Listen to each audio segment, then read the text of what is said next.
विद्यार्थी मित्रांनो, आज आपण शब्दाच्या जाती घेणार आहोत। शब्दाच्या जातीमध्ये आपण शब्दाच्या जाती किती आहेत आणि त्याच्या शब्दाच्या जातीमधला एक नाम टॉपिक हा घेणार आहोत। हे टॉपिक घेण्या अगोदर आपल्याला पहिले शब्दाच्या जाती किती हे सुद्धा त्याच्यामध्ये बघायचं आहे। म्हणून आपण आता शब्दाच्या जाती एकूण 8 आहेत। किती आहेत तर 8 आहेत। 8 शब्दाच्या जाती आपल्याला बघायचे आहेत। तर 8 शब्दाच्या जाती ते कोणकोणत्या आणि किती विभागामध्ये ते विभागलेले आहे हे सुद्धा आपल्याला त्याच्यामध्ये बघायचं आहे। तर बघा, शब्दाच्या जाती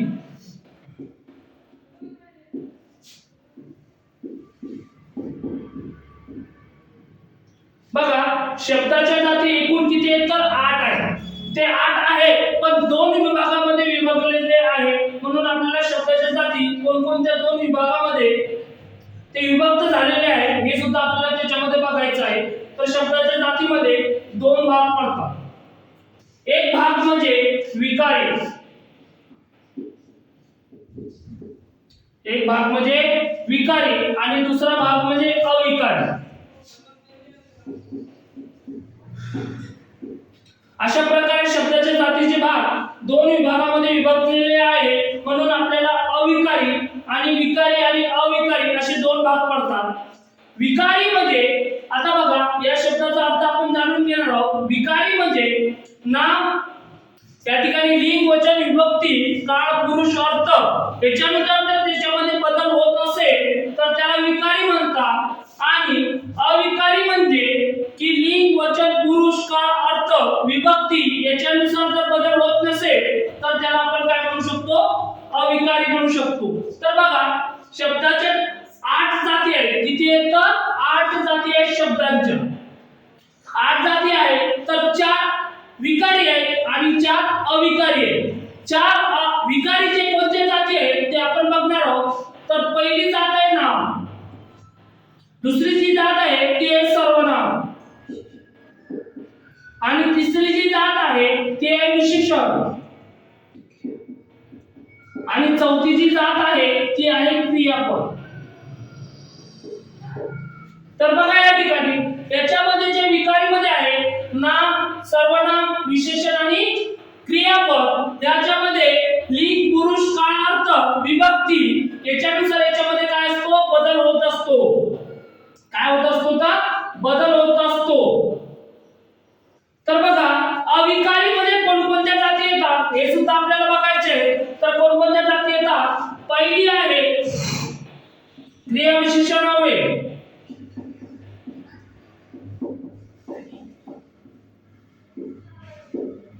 पहिली जात जी आहे ती आहे क्रिया विशेषण अव्यय। दुसरी जात जी आहे ती आहे शब्दयोगी अव्यय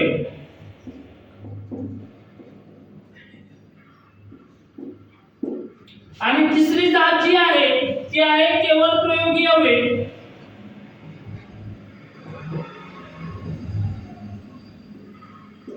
आणि चौथी जी जात आहे ती उभयन्वी अव्यय।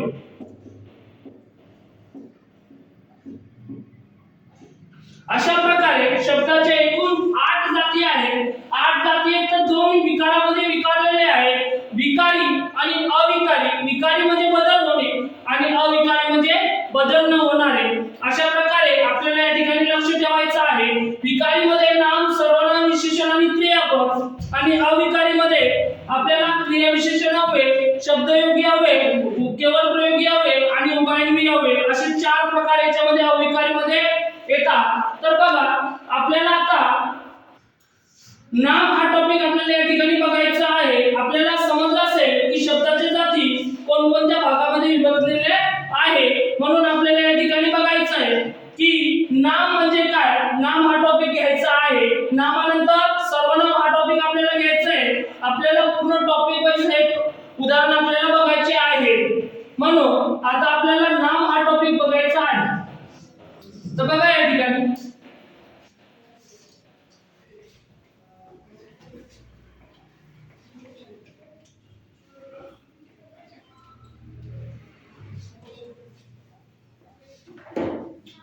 नाम हा टॉपिक आपल्याला बघायचा आहे।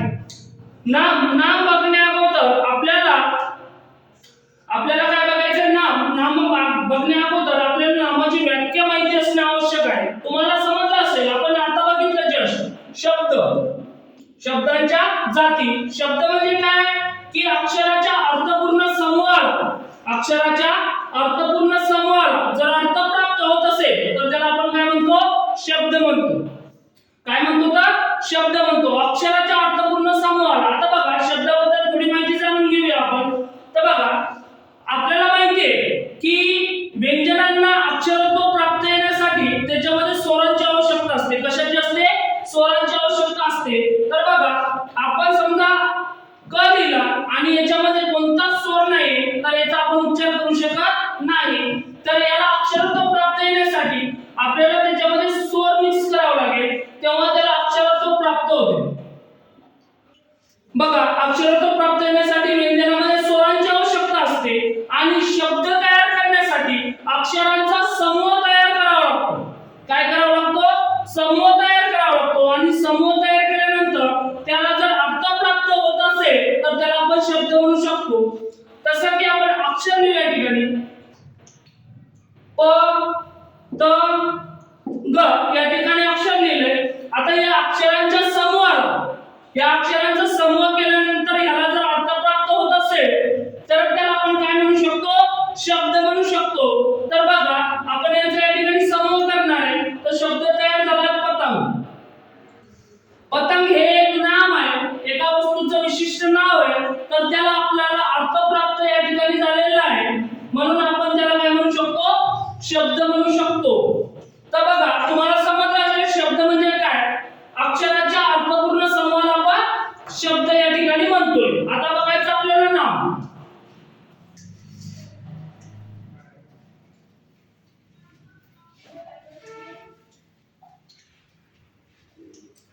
तर बघा विद्यार्थी मित्रांनो, नाम म्हणजे काय, आपल्याला नाम हा टॉपिक बघण्या अगोदर नाम म्हणजे काय त्याची व्याख्या आपल्याला बघायची आहे.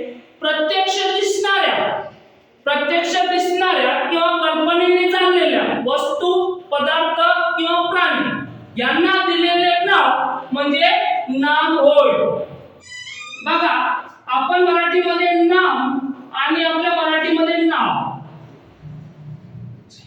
आता जो हा नाम आहे तो संस्कृत मध्ये आलेला आहे.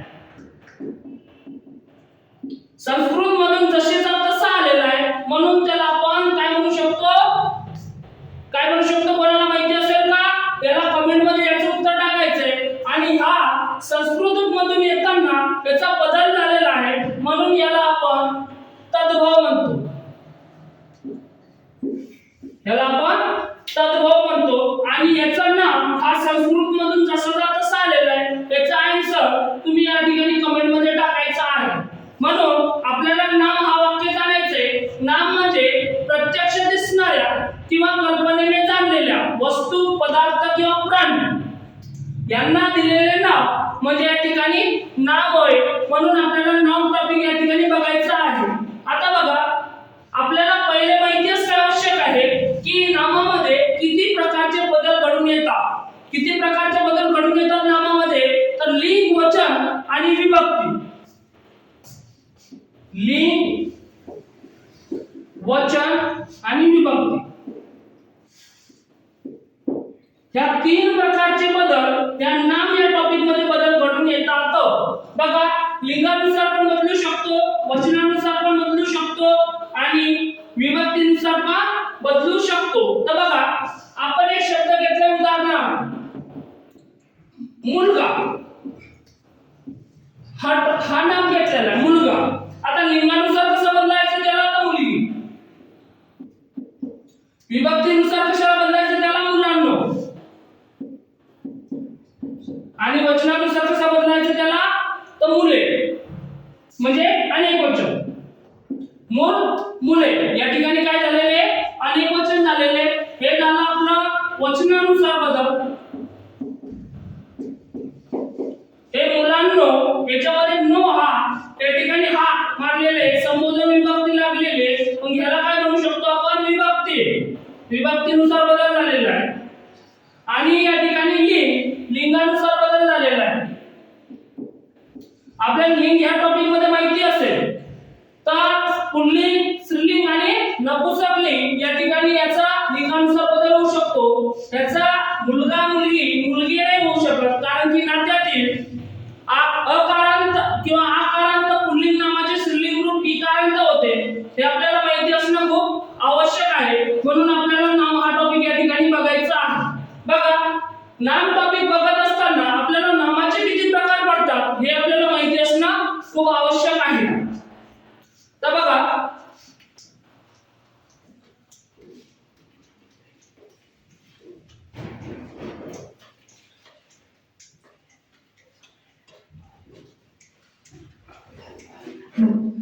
आपल्याला नामामध्ये 3 प्रकारचे नाम बघायचे.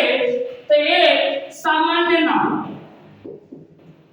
2 विशेष नाम आणि 3 भाववाचक नाम. सामान्य नाम, विशेष नाम आणि भाववाचक नाम असे 3 प्रकारचे या ठिकाणी आपल्याला नाव बघायचे आहे. आपण पहिलं बघणार आहोत सामान्य नाम.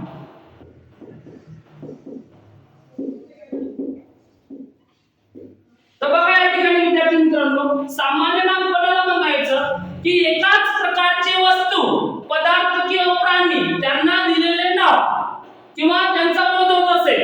आता उदाहरणार्थ सिंह.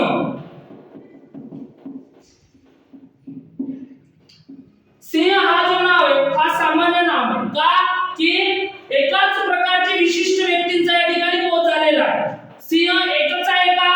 नाही. त्याच्यानंतर प्राणी हा सुद्धा काय सामान्य नाम आहे, कारण की याच्यात एका विशिष्ट व्यक्तीला दिलेलं नाव नाहीये, म्हणून याला आपण काय म्हणतो? सामान्य नाम म्हणतो.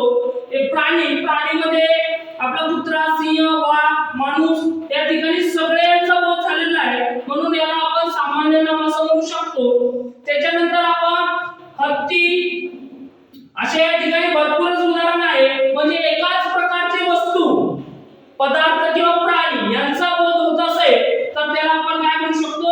सामान्य नाम म्हणू शकतो. काय म्हणू शकतो? सामान्य नाम म्हणू शकतो. त्याच्यानंतर आपल्याला विशेष नाम बघायचं आहे. काय बघायचंय?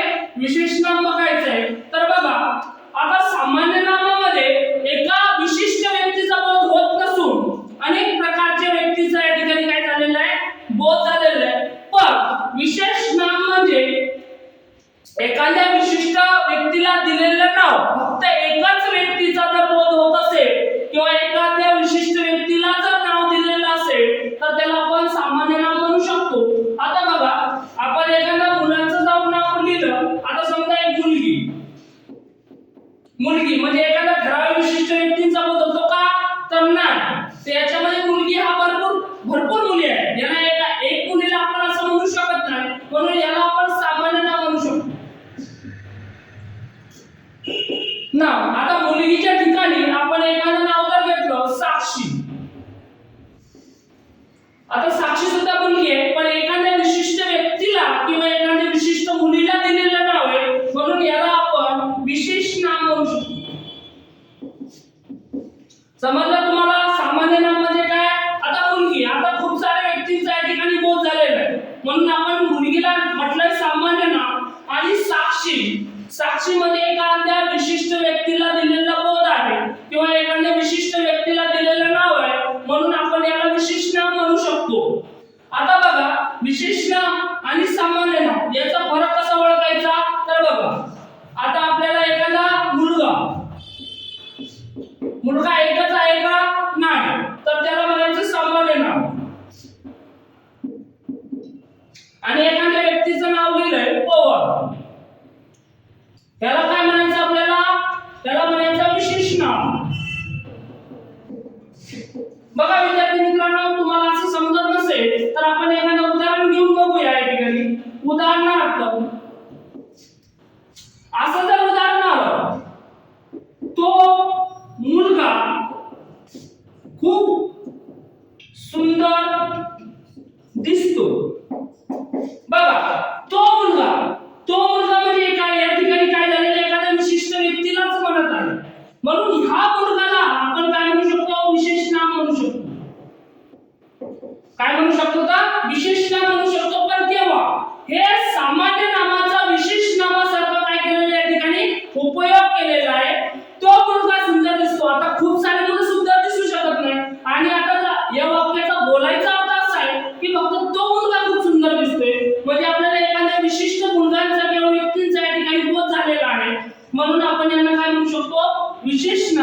म्हणजे या ठिकाणी सामान्य नामाचा विशेष नामासारखा या ठिकाणी उपयोग केलेला आहे. तर बघा,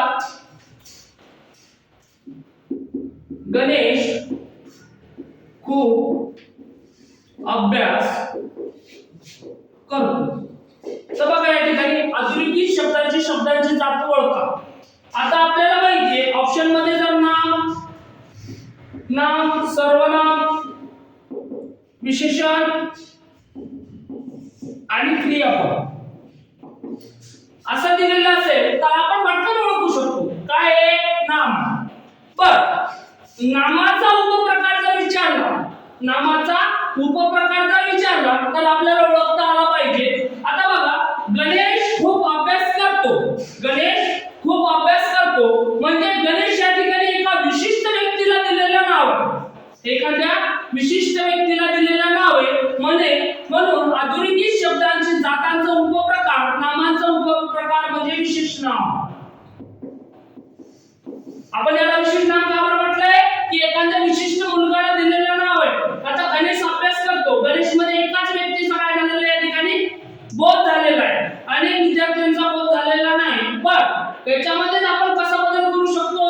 आपण असं जर वाक्य लिहिलं, विद्यार्थी खूप अभ्यास करतात. आता बघा, अधोरेखित शब्दाच्या नाम या जातीमधले उपप्रकार ओळखा. आता बघा, विद्यार्थी म्हणजे एका विशिष्ट व्यक्तीचा बोध झालेला आहे का? नाही. त्या ठिकाणी विद्यार्थी खूप सारे विद्यार्थी आहेत, किती विद्यार्थी आहेत याचं आपल्याला कळत नाही. म्हणून ह्याला नामाचा उपप्रकार म्हणजे सामान्य नाम. समजलं तुम्हाला? या ठिकाणी विशिष्ट नाम म्हणजे काय? एखाद्या विशिष्ट व्यक्तीला दिलेलं जर नाव असेल तर त्याला आपण काय म्हणू शकतो? विशेष नाम म्हणू शकतो. आणि एकाच प्रकारचे वस्तू, पदार्थ किंवा प्राणी याचा जर बोध होत असेल तर त्याला आपण काय म्हणू शकतो? सामान्य नाम म्हणू शकतो. या ठिकाणी आपल्याला हा डिफरन्स कळाला पाहिजे आणि त्याची व्याख्या सुद्धा पाठ असली पाहिजे की नेमकं सामान्य नाम कोणाला म्हणतात आणि विशेष नाम कोणाला म्हणतात हे आपल्याला माहिती असणं खूप आवश्यक आहे. म्हणून या ठिकाणी सामान्य नाम म्हणजे एकाच प्रकारचे जर बोध होत असेल, आपल्याला प्राणी असो, वस्तू असो किंवा पदार्थ असो, त्यांचा जर बोध होत असेल तर त्याला आपल्याला सामान्य नाम म्हणायचे. आणि एखाद्या विशिष्ट व्यक्तीचा जर बोध होत असेल तर त्याला आपल्याला सामान्य नाम म्हणायचं आहे. मी आशा करतो की तुम्हाला या ठिकाणी सामान्य नाम आणि विशेष नाम या ठिकाणी समजलं असेल. आपला तिसरा जो उपप्रकार आहे तो आहे भावाचक नाम. तर बघा विद्यार्थी मित्रांनो, आपल्याला सामान्य नामाचे दोन उपप्रकार आहेत, हे सुद्धा आपल्याला बघायचं आहे. सामान्य नामाचे किती प्रकार आहेत? दोन. एक पदार्थवाचक आणि एक समूहवाचक. आपण ते नंतर बघणार आहोत. पहिले भावाचक नाम बघू आपण.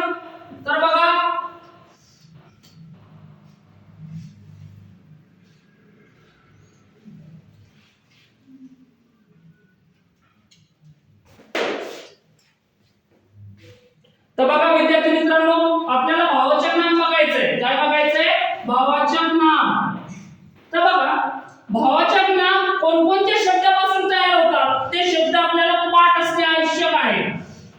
ता, ई, वा, आई, गिरी, य, त्व, पण, पना,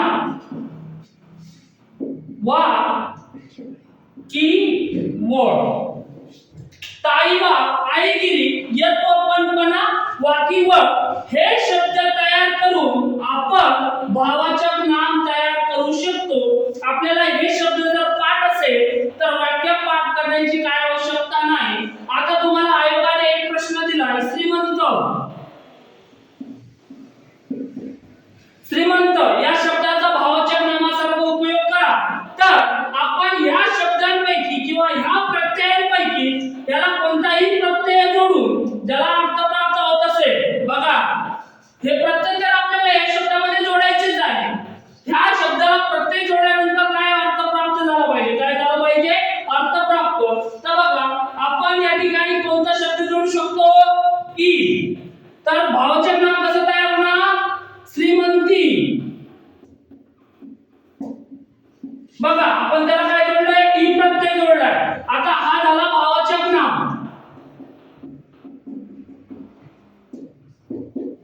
भावाचक नाम. बघा आता आपल्याला दुसरा शब्द दिला.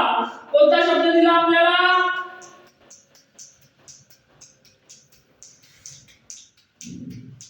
गांधी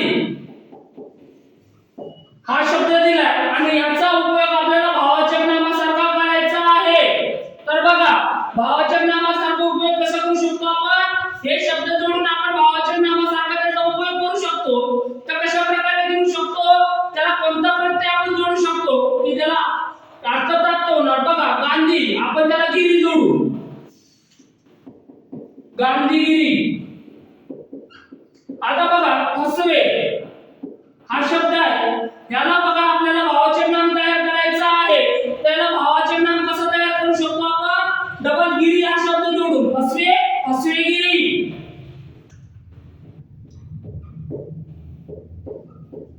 बघा या ठिकाणी हा काय होता? नाम होता सिंपल. त्याला भावाचक नाम कसं तयार केलं आपण? हे प्रत्यय जोडून. कोणते? ताईवा, आईगिरी, यत्व, पणपणा, वाकी, व. आता बघा आपल्याला दुसरा प्रत्यय जोडायचा आहे. प्रामाणिक हा शब्द आहे. या शब्दाला आपल्याला भावाचक नामासारखा काय करायचंय? उपयोग करायचंय. तर आपण कोण जोडू शकतो? कोणता जोडू शकतो? पणा. कोणता जोडू शकतो? तर पणा. तर कसा होणार? प्रामाणिकपणा.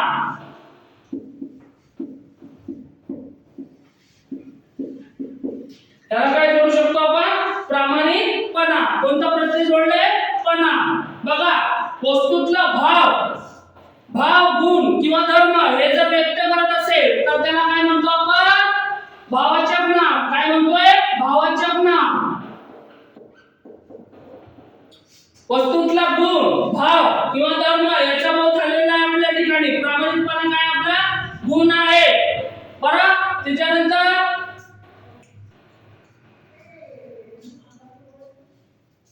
आता शब्द घेऊ आपण खना. आता त्याला एक प्रत्यय जोडायचा आहे. कोणता जोडू शकतो आपण? व. खनावळ. फणावळ. बघा आपण याचा फणा या शब्दाचं काय केलेलं आहे? भावाचक नाम तयार केलेलं आहे. ते प्रत्यय जोडू. आपल्याला वाक्याला पाठ करता एक शब्द जर पाठ केले तर आपण इझी प्रकारे आपण काय करू शकतो? भावाचक नाम तयार करू शकतो हे प्रत्यय जोडून. पण आपल्याला हे प्रत्यय तर समजले, पण पोलीस भरतीमध्ये एक असा प्रश्न आहे की त्याला हे प्रत्यय कोणत्याच प्रकारचे लागत नाही, पण तो शब्द भावाचक नाम आहे. तो शब्द एकदम आयएमपी आहे, खूप इम्पॉर्टंट आहे. म्हणून तुम्ही इम्पॉर्टंट म्हणून लिहून घ्या. तो शब्द आहे वात्सल्य.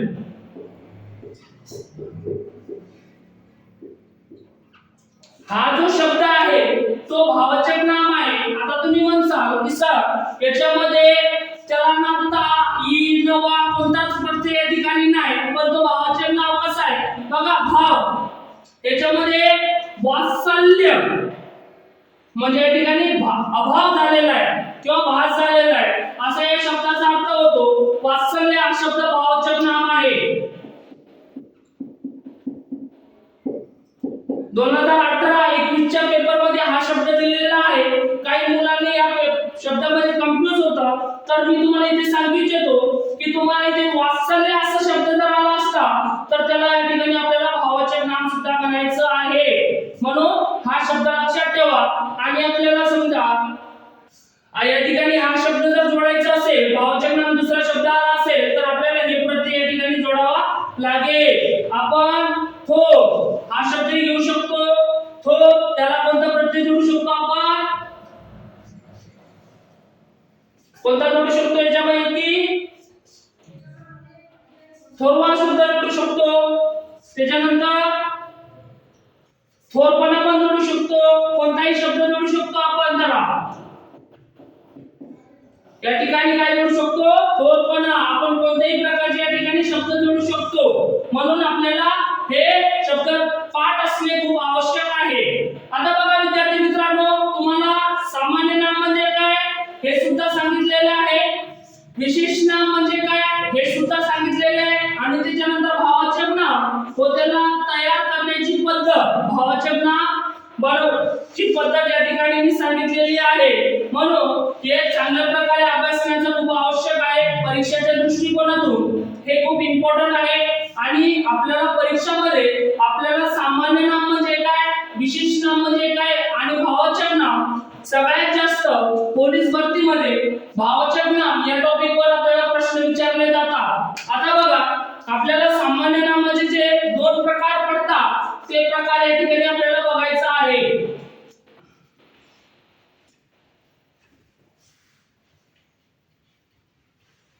बघा सामान्य नामाचे दोन प्रकार बघूया आपण या ठिकाणी।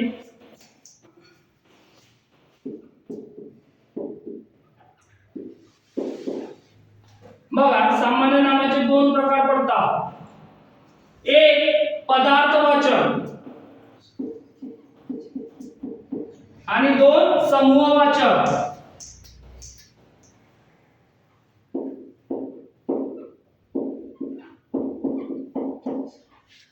पदार्थवाचक आणि समूहवाचक। आता बघा पदार्थवाचक म्हणजे काय, पदार्थवाचक म्हणजे काय की जी नामे 1 2 3 अशा संख्यात मोजले जात नसून ते brass, kilogram, metre, metre, gram ह्याच्यामध्ये मोजले जातात त्याला म्हणायचं पदार्थवाचक। व्याख्या समजली विद्यार्थी मित्रांनो?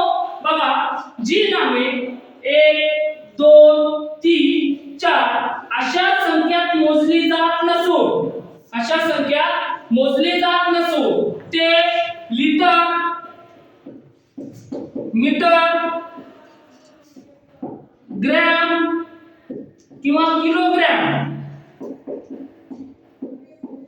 मध्ये मोजली जातात अशा इत्यादी एककांमध्ये ब्रास मध्ये मोजली जातात तशा नामांना आपण काय म्हणू शकतो, पदार्थवाचक। उदाहरणार्थ दूध हे पदार्थवाचक नाम आहे, त्याच्यानंतर कापड हे मीटर मध्ये मोजले जातात, हे काय पदार्थवाचक आहे। त्याच्यानंतर वाळू हे ब्रास मध्ये मोजले जातात, याला काय म्हणू शकतो आपण, याला आपण म्हणू शकतो पदार्थवाचक। काय म्हणू शकतो, पदार्थवाचक म्हणू शकतो। समजलं तुम्हाला पदार्थवाचक म्हणजे काय? आता बघायचं आपल्याला समूहवाचक। ज्या नामाच्या रूपावरून समूहाचा किंवा समुदायाचा बोध होतो, समूहाचा किंवा समुदायाचा बोध होतो तशा नामांना आपण काय म्हणतो या ठिकाणी, समूहवाचक।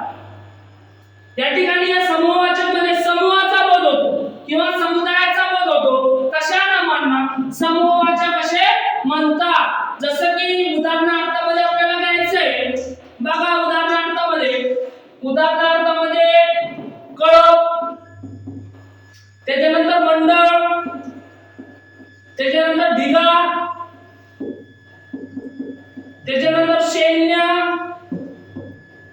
त्याच्यानंतर तोफ अशा प्रकारचे समूहाचे शब्द आले असतात तर त्याला आपल्याला सामान्य नाम तर म्हणायचंच आहे। तर सामान्य नामाचा जर उपप्रकार विचारला तर आपल्याला त्याला समूहवाचक नाम असं म्हणायचं आहे। बघा लिटर, मीटर मध्ये मोजले जाणारे दूध झालं, कापड आणि वाळू अशा प्रकारचे जर नाम आले तर आपल्याला प्रकार विचारला तर आपल्याला सामान्य नाम सांगायचं आहे आणि सामान्य नामाचा जर उपप्रकार विचारला तर आपल्याला त्याच्या ठिकाणी पदार्थवाचक हे सांगायचं आहे। आणि कळप, मंडळ आणि ढिगा किंवा सैन्य, तोफ असे इत्यादी शब्द जर आले असतात त्याचा प्रकार विचारला तर सामान्य नाम सांगायचं आणि सामान्य नामाचा उपप्रकार जर सांगितला तर आपल्याला या ठिकाणी समूहवाचक म्हणायचं आहे। म्हणून आपल्याला या ठिकाणी अशा प्रकारचे नाम या टॉपिक मध्ये बघायचं आहे आणि आपण या ठिकाणी बघितलेले आहे। या ठिकाणी विद्यार्थी मित्रांनो आपण बघितलं सामान्य नाम झालं, विशेष नाम, भाववाचक नाम आणि सामान्य नामाचे दोन प्रकार आपण या ठिकाणी शिकलेलो आहे। आता बघा आपल्याला मी असं एक जाहीर करतो आणि 5 मिनिटं तुम्हाला सांगतो की सामान्य नामाचा विशेष नामासारखा उपयोग कशा प्रकारे होतो आणि विशेष नामाचा सामान्य नामासारखा उपयोग कसा होतो। बघा या ठिकाणी बघायचं आहे आपल्याला सामान्य नामाचा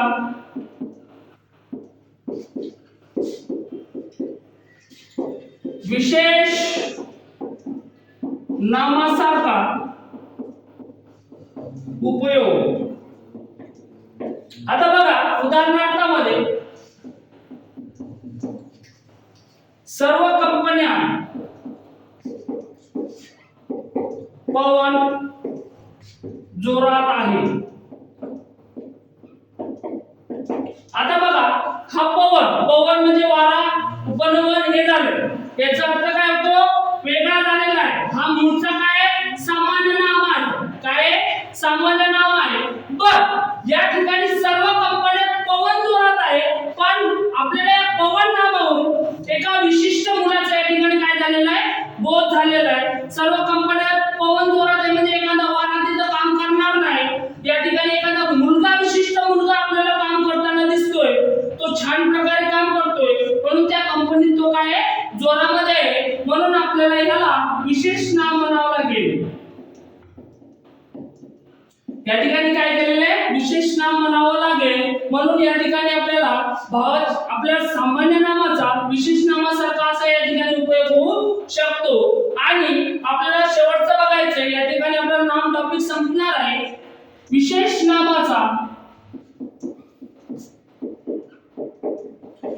नामाचा सामान्य नामासारखा उपयोग.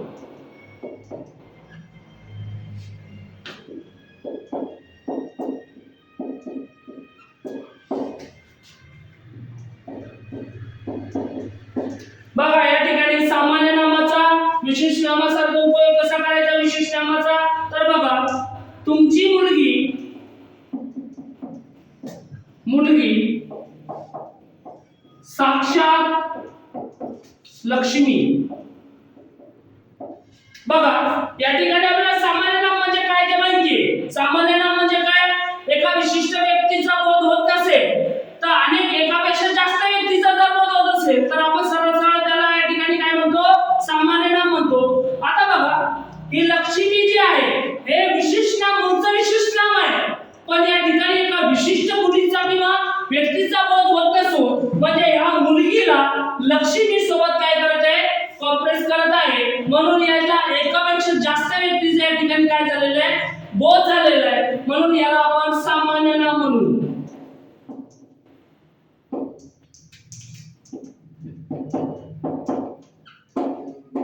या ठिकाणी आपण काय म्हणू शकतो? त्याला सामान्य नाम म्हणू शकतो.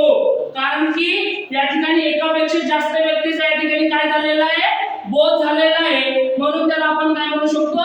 सामान्य नाम. बघा विद्यार्थी मित्रांनो, आपल्याला सामान्य नामाचा विशेष नामासारखा उपयोग कसा झाला त्या ठिकाणी आपण बघितले. या ठिकाणी विशेष नामाचा सामान्य नामासारखा कसा उपयोग होतो या ठिकाणी पण बघितलेला आहे. म्हणून या ठिकाणी नाम हा टॉपिक या ठिकाणी संपलेला आहे. म्हणून तुम्ही आपल्या टेलिग्राम चॅनलला जास्तीत जास्त सबस्क्राइबर करा आणि जास्तीत जास्त शेअर करा. जसे करून आपल्या विद्यार्थी मित्रांना या ठिकाणी काय होणार? सपोर्ट होणार. आणि माझी इथे राजमाता चौकामध्ये अकॅडमी आहे. इथे रोज शेड्यूल प्रकारे आपण ग्राउंड वगैरेची प्रॅक्टिस छानपैकी करून घेतोय. इथे आपले लाईव्ह लेक्चर सुद्धा चालतात. आणि ज्या मुलांना समजा या ठिकाणी पैशाची वगैरे अडचण आहे तर आपलं YouTube चॅनल सबस्क्राइब करून आपले लाईव्ह लेक्चर या ठिकाणी बघू शकता. आणि आजचं लेक्चर या ठिकाणी थांबले असं जाहीर करतो. जय हिंद, जय महाराष्ट्र.